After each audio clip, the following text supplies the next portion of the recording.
Good afternoon, everyone. We are going to go ahead and call to order the November 28th, 2023, 3 p.m. Canvassing Board certification for the November 7th, 2023 general election. I am Canvassing Board member Janice Case, your King County Deputy Director of Elections, and with me I have Canvassing Board member Kimberly Frederick, Chief Civil Deputy in the Prosecuting Attorney's Office, and Stephanie Sirkovich, Chief of Staff to the King County Council. We are staffed today by Geraldine Hampton, our King County Elections Ballot Processing Manager. This meeting is being recorded and live streamed via the King County Elections Facebook page and will be uploaded to our YouTube channel after this meeting. Now we will hear from Geraldine Hampton with an overview of this election. All right, good afternoon, everybody. Before I go through the summary of election activities, I have 3 items to present to the board. I'm going to start with mail ballot challenges. So first of all, this is item E-4000. It's 454 prior election ballots that we received that we are unable to count. So any ballot that was received between the time we sent out our overseas and military ballots to yesterday afternoon, if they came from the primary or any other election, we are unable to count those ballots. That's what these 454 are.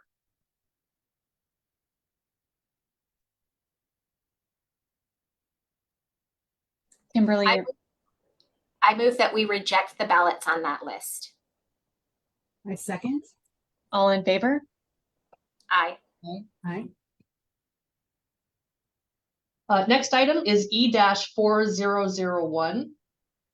For this item, I have 6,694 mail ballot challenges that we were unable to count for various reasons, including ballots that were returned too late via USPS, returned too late at a drop box location, ballots where voters forgot to sign the envelope, the ballot declaration, ballots where signatures didn't match the registration record versus the signature envelope.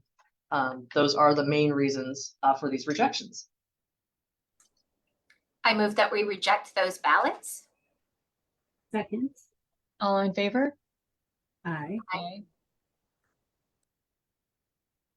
And the final item today is PV-8000. It's 7 provisional ballot challenges.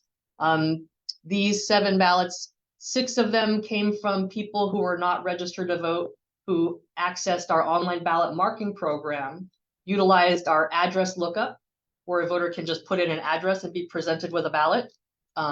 6 of those folks were not registered at all, and then 1 person was a canceled voter and not eligible for this election. So that's the 7 total provisional challenges. And I move that we reject the ballots on that list. I second. All in favor? Aye. Okay, thank you for that. Now I'm going to move on and provide a summary of election activities for this 2023 general election. Going into this election cycle, or to this specific election, we were thinking or anticipating we were going to hit around 45% turnout. That's not where we ended up. We're actually at 38% turnout for this election. But if we compare with 2021 general election, we were actually at 44%. And if you go back even a little farther to the 2019 general election, we actually hit 49%.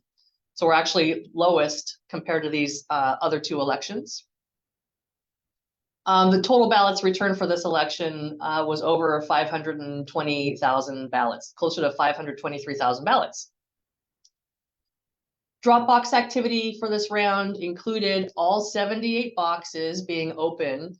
As I believe we mentioned in a previous election, that we did add 2 boxes. So we added, right before the primary election, we added new locations in the Crown Hill area, as well as in the south end, the Federal Way, Star Lake area as the 2 newest boxes. Total Dropbox returns came in at over 287,000 ballots. That translates into 55% of total returns. So more than half came from boxes. Just like the August primary, and no surprise to any of us, the most utilized boxes for this election were yet again both Ballard Library, that came in at over 12,300 in returns. We also had Redmond City Hall at second place again, this box with almost 8,800 ballots. received there. And 63% of Dropbox returns came in on election day itself. So it was a busy day at boxes. A recap of vote center activity: we had 6 in-person vote centers open throughout the county, including locations in Bellevue, Federal Way, Kenmore, Kent, Renton, and Seattle. And then we also had a student engagement hub available for folks at the UW in Seattle. As we expected, the highest volume day was election day. We had approximately 65% of our visitors show up then. And then the second highest day was right before election day, where we had like 17% of visitors. In total at our vote center locations, we had over 1,000 voters visit us for services like registration updates, receiving a ballot, or perhaps just returning their ballot to one of the vote center locations. Ballot challenges. So we just went through the process of rejecting them. We ended up this election with just less than 6,700 mail ballot challenges. Of those, 59% were actually returned too late to be counted, either via USPS or at a Dropbox, or a very small amount coming in via email or fax. As a side note, that 59% is actually fewer ballots returned too late than both the 2021 and 2019 general elections.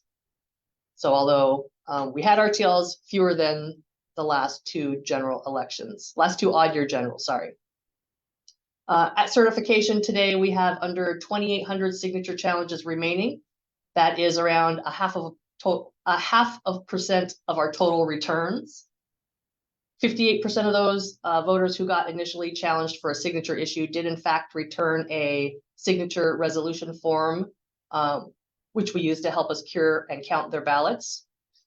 Something exciting and new for this election that we implemented is a new tool that makes it really fast and really easy for voters to access and return their signature resolution form online.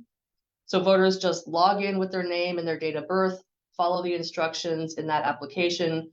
They can sign with their finger or their mouse and then submit the form electronically via a secure online portal.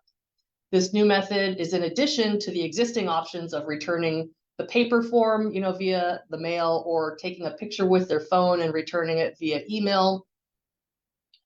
So we're really excited about this. We actually saw 47% of our signature resolution forms come back using this new online secure portal, and 46% less than the portal came back via USPS or getting dropped in one of our drop boxes. So only 1% came via email, which is what we were really trying to reduce the number of email returns we had to deal with. So I call it a successful implementation. I'm super excited to continue to utilize this tool. Also, talking about cool new items we have available for our voters, ballot alerts. Ballot alerts are really exciting. We now have over 50,000 people signed up to receive ballot alerts. So these are email or text notifications that people can receive when their ballot is mailed out to them, received back by our office, when their signature is verified and moved forward in the process, or if appropriate, maybe there's a challenge of some sort, they'll get a notification if that happens as well. A really fun fact, those voters who sign up for ballot alerts have a 70% turnout rate. Remember, the rest of the county only has a 38% turnout rate, so that's pretty cool. As with every election, we can't get through it without hiring a bunch of additional help. So we have hired almost 300 temporary staff to help our crew get through this election. We hire folks to help us in a variety of tasks such as customer service, ballot processing activities, data entry activities, and then closing all of those 78 boxes as well. It takes a full crew to get through any election.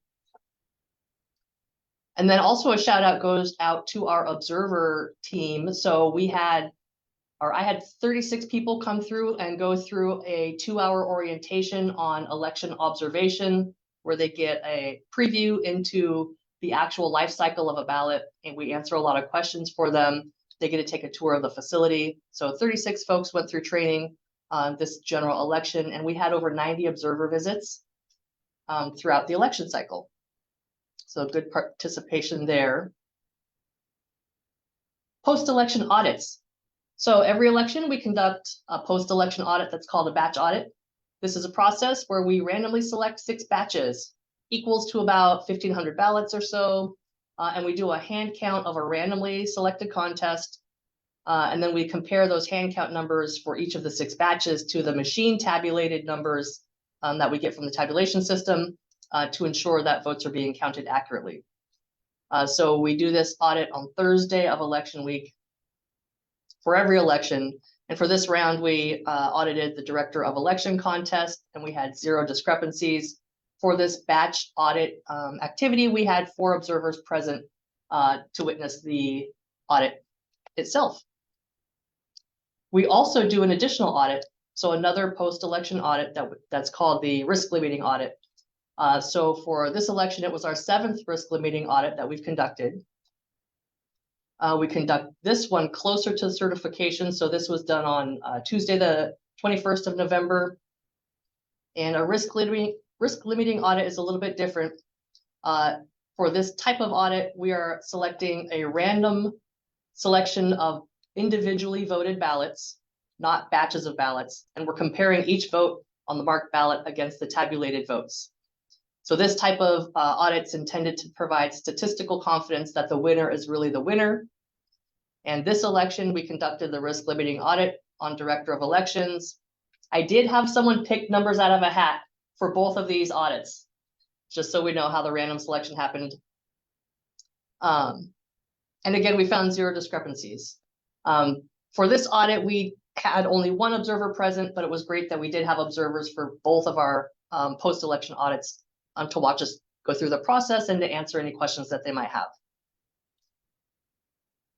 So these audits have helped us confirm, as well as our finalization of the numbers at the end of this election. And I'm happy to say we actually have 0 discrepancies to report. And we're now on to our 31st election in a row with no discrepancy. Hooray, team. So that's exciting. But we're not done yet. We're not quite done. So we actually, at certification here, we have some recounts in our future. So is that a post-election type of audit? Yes, it is. So we have recounts happening after certification. As of right now, we actually have 2 contests that are in a mandatory recount range. So we have 1 contest in machine recount range, which is City of Newcastle Council position number 3. And then we have 1 contest in hand recount range, which is Mercer Island School District number 400, director position number 5. And so a mandatory machine recount is going to be triggered when there's a difference of less than 2,000 votes and also less than 0.5% of the total number of votes cast for both of those candidates. And then a mandatory hand recount will get triggered if you're less than 150 votes difference and also less than 0.25% of the total number of votes cast for both candidates. And just a quick description of what happens in a machine recount. We're going to have a team of 2 people. We're going to visually inspect all of the undervotes. We're going to do that by looking in the tabulation system, looking at the images of the scanned ballots.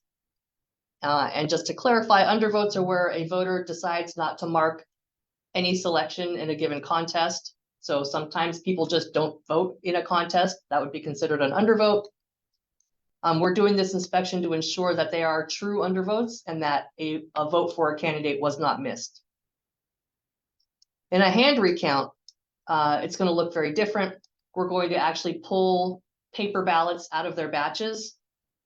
And then we're going to do, in a team of 2, a hand tally. We're going to compare that hand tally with the tabulated machine results and compare those to ensure that they're the same. But one is looking in the digital, at the digital images, one is looking at actual hard copy paper ballots. And then a couple things to note when we're doing recount activities. We are not revisiting questions of voter intent. So we are prohibited from reviewing voter intent. We're also not considering questions of voter eligibility, the ballots that made its way down to be tabulated. We're not reviewing those questions either in recount activities. We're simply recounting ballots. The deadline to request a recount isn't until this Thursday at the end of the day. And so until that deadline passes, we won't actually be able to finalize all of our recount plans because we don't know the true scope of how much we may or may not be recounting. So our intention right now is to send out notifications to the candidates and other affected parties on Monday, December 4th, for the actual detailed schedule for those two mandatory recounts that I just was speaking about. And then looking past our recounts, our next elections that we will be processing are in February. We'll be running 2 concurrent elections. Election day is February 13th. We've got a special election. And then we also help run on behalf of the King Conservation District. We run their election as well. So that will be happening at the same time frame. Our first canvassing board meeting is scheduled for February 22nd at 2 p.m. And then we'll jump right to certification that very next day. And that is what I have for activities from this last November general election.